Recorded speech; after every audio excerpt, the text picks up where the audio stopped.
ተሰጠኝት ዛሬ በነፃነት ሰው ተከፍሎበታል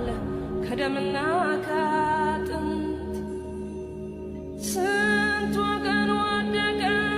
በነፃነት ምድር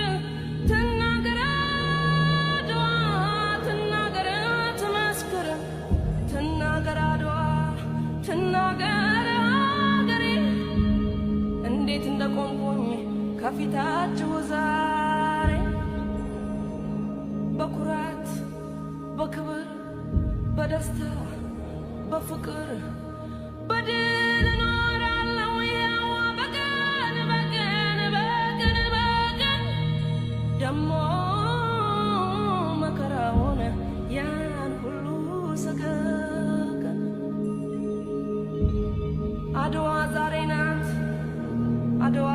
ትላንት መቼ ተነሱና የወዳደቁት